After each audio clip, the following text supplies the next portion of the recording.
सीजનમાં પ્રથમવાર નર્મદા ડેમની સપાટી પહોંચી 138.2 મીટર પર રૂલ લેવલ જાળવવા ડેમનો એક દરવાજો 0.65 મીટર ખોલી 46,813 ક્યુસેક પાણી છોડાયું। तिरुपति प्रसाद बाद हवे मथुरा वृंदावन प्रसाद पर विवाद।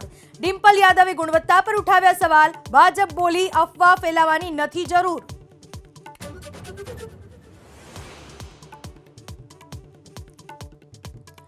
जम्मू काश्मीरना पूंछथी राहुल गांधीना पीएम मोदी पर प्रहार। बोल्या इंडिया गठबंधने तोड्युं मोदीनुं मनोबळ। भाजप अने आरएसएस देशमां फैलावे छे नफरत।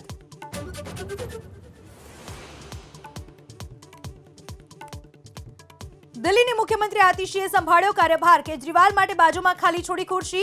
भाजप बोली चमचागिरीनी पराकाष्ठा।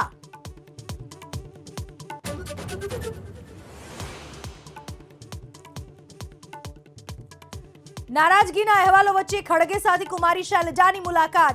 फरियादो दूर करवा खड़गेनुं आश्वासन। शाह बोल्या कांग्रेसे बेन शैलजानुं कर्युं अपमान।